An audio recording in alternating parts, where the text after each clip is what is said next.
A pirate's stomach. The true treasure. You know what was scarier than spotting a pirate flag on the horizon? Being a pirate with an empty stomach. Keeping 500 hungry, grumpy pirates fed wasn't just a tough job, it was every captain's worst headache on the high seas. And it wasn't just about finding food, it was about finding enough of it. Every single day, 1,000 pounds of supplies vanished into bottomless pirate stomachs. That's the equivalent of a small car being devoured before sundown. A pirate ship wasn't just a floating fortress, it was a high-stakes full-time restaurant where the customers carried swords, had terrible table manners, and absolutely refused to hear the words, "We're out of that." The average pirate needed about 2 pounds of food per day to stay functional. This might not sound like much until you realize most modern Americans eat about 4 pounds daily. With easy access to refrigeration and grocery stores, pirates may do with half that amount while performing back-breaking labor under the Caribbean sun. Measuring these rations was far from precise. There were no scales or measuring cups aboard pirate vessels. Quartermasters eyeballed portions using wooden ladles, cups, or simply their hands. A handful of dried beans or a fist-sized chunk of salted meat were common measurements. Larger quantities were estimated by the barrel, with guesses based on how full each container looked. Precise nutrition counting wasn't exactly a pirate's specialty. If you weren't actively starving, the meal had done its job. Storage space presented another massive challenge. A typical pirate ship might carry between 50 and 100 barrels of food at maximum capacity. Each barrel held roughly 200 pounds of dry goods or nearly 300 pounds of salted meat when packed tight. These food stores competed for precious space with weapons, ammunition, stolen loot, and the crew themselves. Food storage extended beyond barrels. Dried fish and meat hung from ceiling beams like bizarre decorations. Sacks of grain and beans were stuffed into every available corner. Live animals were kept on deck until meat time. Every inch of the ship not needed for sailing became potential pantry space. The vessel itself was one floating cupboard that smelled strongly of salt, sweat, and whatever that mysterious funk in the corner was. Fresh food was almost non-existent on long voyages. Without refrigeration, fruits and vegetables rotted within days. Meat spoiled even faster in tropical heat. Fresh fruit obtained during island stops vanished immediately into hungry mouths. These rare treats weren't just enjoyed for taste. They unknowingly prevented scurvy, that mysterious ailment that made gums bleed and teeth drop out like a bad night at a tavern brawl. The quartermaster bore the immense responsibility of tracking food supplies. This wasn't just accounting, it was survival math. Run out of food, and the crew might starve or mutiny. Some skilled quartermasters kept detailed chalk markings on barrel lids, indicating contents and estimated days of provisions remaining. When food supplies dwindled to dangerous levels, tensions aboard ships skyrocketed. Historical records mention fights breaking out over missing rations. Food thieves faced harsh punishment, sometimes even being left on deserted islands for stealing an extra biscuit during lean times. In a world where gold could be plentiful but food scarce, sneaking extra rations was often considered a greater crime than stealing coins. For all their reputation as chaotic rebels, pirates maintained surprisingly strict food distribution systems.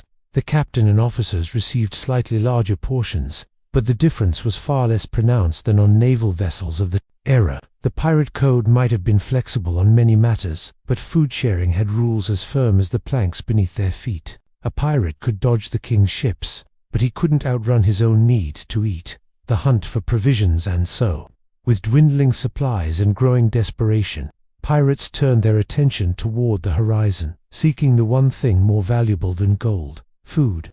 Hunger made pirates practical, while treasure chests filled with gold make for exciting stories. The truth is that many pirate raids targeted something far more mundane but infinitely more valuable: food supplies. A ship loaded with flour, salted pork, and rum was often more attractive than one carrying silk or silver. You can't eat gold doubloons, though some desperate sailors probably tried. Pirates became experts at identifying which ships carried the best food provisions. Merchant vessels were prime targets, particularly those sailing from colonial ports back to Europe. These ships often carried ample food stores for their long journeys. The larger the merchant ship, the more likely it carried a well-stocked galley and storage hold. Spanish galleons might have carried more wealth, but Dutch merchant vessels typically had better food supplies, and were usually less heavily armed. Naval ships were rarely targeted for food raids unless pirates were truly desperate. While military vessels carried substantial provisions, they also carried substantial cannons and trained fighters. The smart pirate captain knew that the best meal was one that didn't require losing half your crew to obtain it. Spotting potential food-carrying vessels became a specialized skill. Lookouts watched for ships riding low in the water, a sign of heavy cargo. They noted the flags and markings that identified merchant companies known for well-supplied vessels. Some pirate crews even maintained crude intelligence networks in port towns, gathering information about recently departed ships and their cargo. The actual boarding process prioritized speed and intimidation over bloodshed. Pirates preferred their meat salted, not their enemies. Most merchant crews surrendered quickly when faced with pirates, knowing resistance often meant death, while cooperation usually meant survival. A typical food raid followed a precise pattern. Once the merchant vessel surrendered, pirates sent a boarding party of 15 to 20 men. While a few guarded the captured crew, the rest headed straight for the cargo hold and galley. They weren't randomly grabbing items.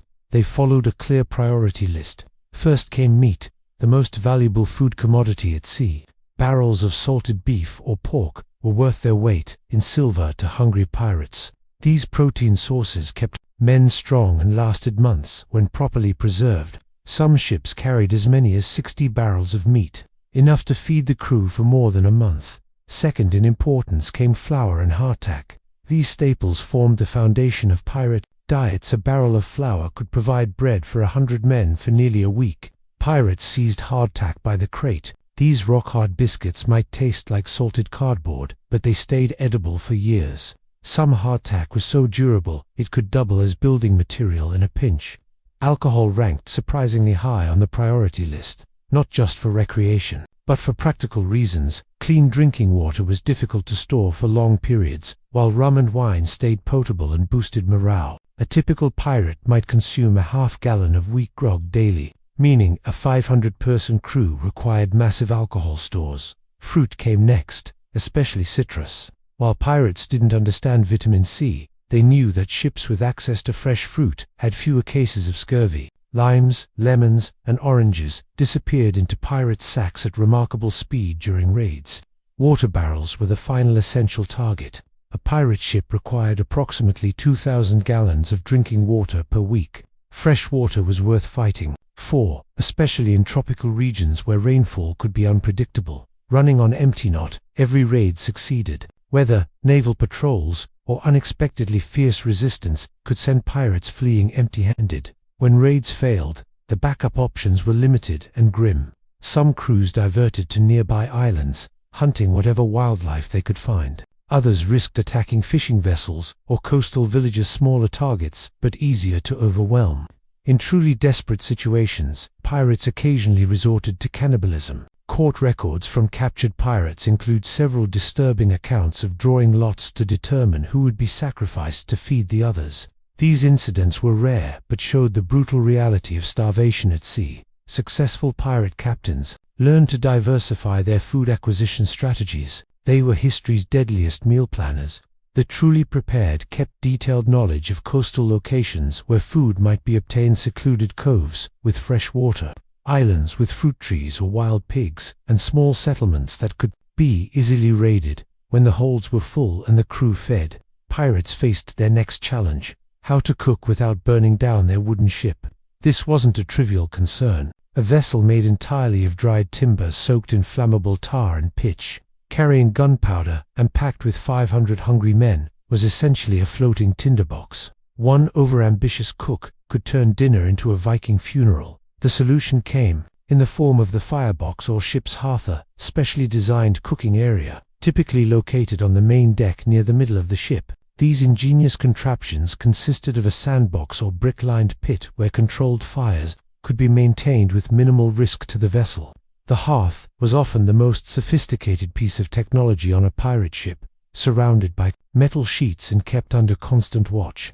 On larger vessels, a dedicated area called the galley housed this fire pit. However, most pirate ships were repurposed merchant vessels with limited space. Many crews simply created makeshift cooking areas that could be disassembled and stored when not in use. During storms or battles, fires were immediately extinguished. Pirates might go days without hot food when the seas were rough. The tools of pirate cooking were surprisingly basic. Large copper or iron pots served as the primary cooking vessels, hanging from metal crossbars. Above the fire, these cauldrons typically held between 10 and 20 gallons of whatever stew, soup, or gruel was being prepared. An average pirate ship might own just 2 or 3 of these precious pots. Knives pulled double duty as both weapons, and cooking implements, wooden ladles and crude spoons helped distribute food, while barrels cut in half served as mixing bowls. Instead of plates, pirates typically ate from trenchers flat pieces of stale bread that absorbed the juices of their meal and could be eaten afterward, leaving nothing to wash. The original edible dishware wasn't invented by modern restaurants, but by sailors who hated doing dishes. The actual cooking duties fell to a designated ship's cook or a rotating crew member with the least desirable job on board. Being assigned a cooking detail was often a punishment, as it involved waking before dawn, working in intense heat, and suffering the wrath of 500 critics if the meal disappointed. Historical accounts mention several instances of ship's cooks being beaten or thrown overboard for serving particularly bad meals. Cooking methods were limited by both equipment and ingredients. Boiling dominated pirate cuisine. It softened tough salted meat and turned hardtack into something remotely edible. A typical pirate stew might simmer for 6 to 8 hours, with ingredients added throughout the day as they became available. The longer cooking time helped kill bacteria and parasites that thrived in poorly preserved foods. Frying was possible, but less common, requiring precious cooking oil that might be better used for lanterns. When available, frying pans added variety to the diet. Pirates occasionally used metal plates heated directly in the fire to cook flatbreads from flour and water, a welcome change from hardtack. The centerpiece of pirate cuisine was lobscouse, a stew made from salted meat, ships, biscuit, and whatever else was available. This dish appeared in countless variations depending on provisions. A good cook might add onions, dried peas, or even pickled cabbage when available. The resulting mixture wasn't pretty, but provided sustained energy for hard labor. Seasoning options were surprisingly diverse. Pirates highly valued spices, not just as trade goods but for practical cooking purposes. Pepper, mustard seed, and vinegar helped mask the taste of meat going bad. Salt was used liberally, both for preservation and flavor. Ships raiding in the Caribbean sometimes acquired local chilies, creating unexpectedly spicy variations of traditional dishes. Time and scheduling mattered enormously in shipboard cooking. With just one fire pit and limited pots, feeding 500 men required careful planning. Meals were typically served twice daily, a morning portion and a larger evening meal. Food was distributed by watch groups rather than all at once, allowing the limited cooking equipment to serve the entire crew in shifts. The quality of pirate food varied dramatically based on recent success in acquiring supplies. After a good raid, crews might enjoy relatively fresh bread, properly cooked meat, and even preserved fruits. As weeks passed and supplies dwindled, meals gradually deteriorated into hardtack, softened in water and tiny portions of heavily salted meat. The pirate diet followed a predictable cycle: feast, decent meals, tolerable food, barely edible substances, and finally, desperate hunger. The longest voyage, but even with access to ingredients and cooking facilities, there were times when food simply ran out. Empty barrels signaled impending disaster on a pirate ship. When normal provisions dwindled, crews turned to increasingly desperate measures to stave off starvation. First among these emergency options was fishing, a solution that seems obvious for people who spent their lives at sea. Yet, historical records reveal a surprising fact: pirates were often terrible fishermen. Why did professional mariners struggle with catching fish? The answer lies in specialization. Most pirates were former naval sailors or merchant crew members. They knew how to sail ships, not catch dinner. Naval vessels and merchant ships typically carried dedicated fishermen or purchased food at ports. Pirates rarely prioritized fishing skills when recruiting new members. They preferred men who could swing cutlasses, not fishing rods. Nevertheless, hunger forced them to try. Fishing efforts typically involved simple hand lines dropped over the sides of stationary vessels. These crude setups consisted of rope, hooks, fashioned from bent nails or wire, and whatever bait could be spared. The yield was unpredictable, sometimes providing a modest supplement to dwindling rations, other times producing nothing after days of effort. Larger game occasionally presented itself. Dolphin, shark, and even sea turtles were hunted when the opportunity arose. Sea turtles proved particularly valuable as they could be kept alive on board until needed, providing fresh meat for days. Historical accounts mention crews capturing and storing up to 20 turtles on deck during especially lean times. When fishing failed, hunting on land became the next option. Quick coastal raids allowed pirates to hunt whatever wildlife they could find. These expeditions were necessarily brief. Extended shore visits increased the risk of capture by authorities. Hunting parties rarely ventured more than a mile inland, focusing on easily caught animals like pigs, goats, or birds. Caribbean islands offered particular advantages during food shortages. Many contained wild pigs and goats, descendants of livestock left by earlier explorers specifically to provide food for future voyages. These feral animals provided an emergency food source for hungry crews. Island stops also allowed for collecting eggs from bird nests and gathering wild fruits, nuts, or roots. When neither fishing nor hunting provided enough food, the quartermaster implemented formal rationing. This process followed strict protocols. To ensure fairness and maximize survival chances, daily portions were calculated based on remaining supplies and expected time until the next opportunity for provisioning. A typical emergency ration might include just 4 ounces of meat and 6 ounces of bread daily, roughly a quarter of normal portions. Distribution during rationing periods followed a clear hierarchy. Working crew members received priority, as their physical labor kept the ship functioning. The captain and officers typically received the same reduced portions as regular crew. Unlike naval vessels where officers maintained larger rations even during shortages, wounded or sick crew members received smaller portions unless the ship's doctor intervened. Being bedridden on a hungry pirate ship meant hoping your mates liked you enough to share their meager portions. Water rationing accompanied food shortages, often with more severe restrictions. While humans can survive weeks without food, dehydration kills within days. During extreme shortages, water might be limited to just 16 ounces per person daily, barely enough to sustain life in tropical climates. Alcohol rations were typically maintained, even when water was scarce, as the psychological benefits of rum helped prevent mutiny. As hunger deepened, pirates turned to increasingly unappetizing food sources. Leather from belts, shoes, and rigging components could be boiled until soft enough to chew.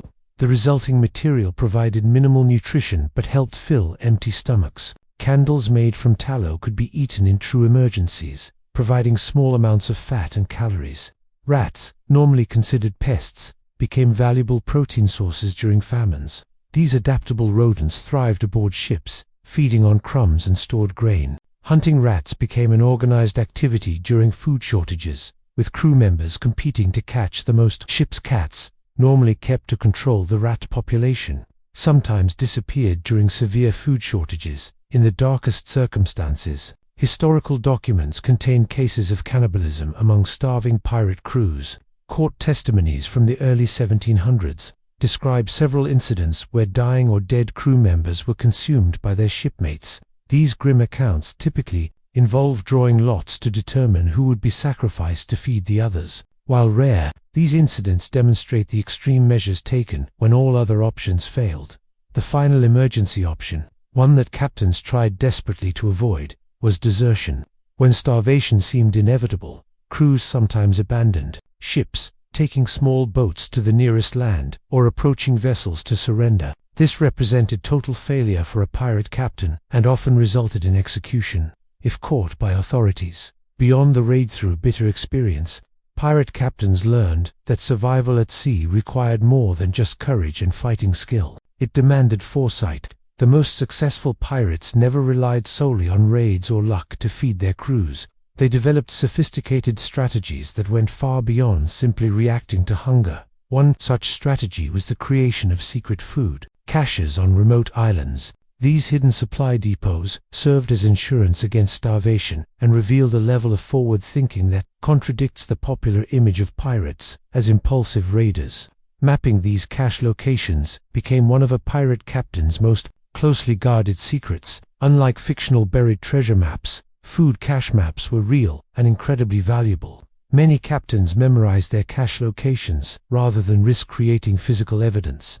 The Caribbean islands provided ideal locations for these hidden pantries. Historical facts document at least 20 known pirate food caches discovered after the golden age of piracy ended. The original preppers weren't suburban doomsday enthusiasts, but salty sea dogs with eye patches. Site selection followed strict criteria.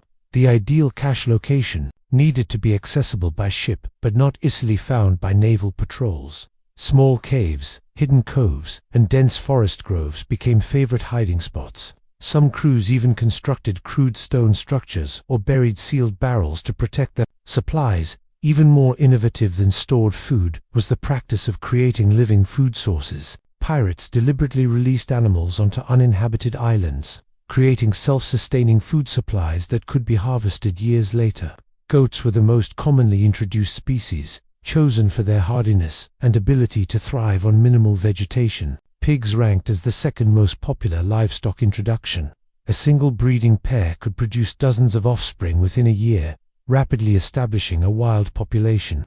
Chickens occasionally joined these island populations, despite being less hardy than mammals. The strategy extended beyond animals to plants as well. Fruit trees, particularly citrus varieties that help prevent scurvy, were planted near cache sites. Coconut palms, not native to the Caribbean but transported there, were established on several islands by forward-thinking crews. Not all pirates relied solely on hidden caches.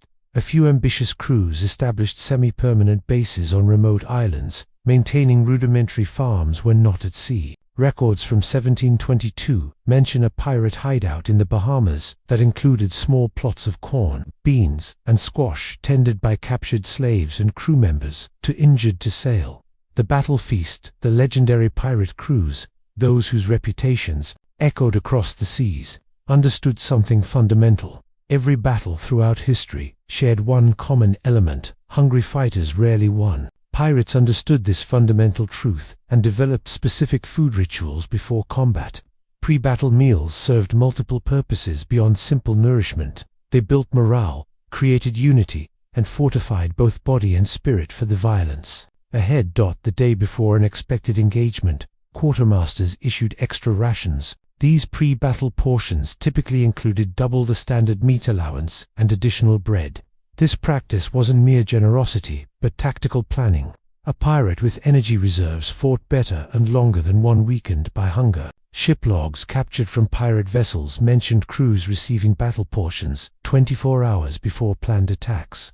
These meals came with strict orders against waste. Anyone caught discarding food before battle faced harsh punishment. The only thing worse than a hungry pirate was a hungry pirate who had thrown away his last meal. Alcohol played a complex role in combat preparation. While modern military forces prohibit drinking before battle, pirates embraced it. The standard pre-fight ration included a half pint of rum per man, carefully measured to provide courage without causing incapacitation.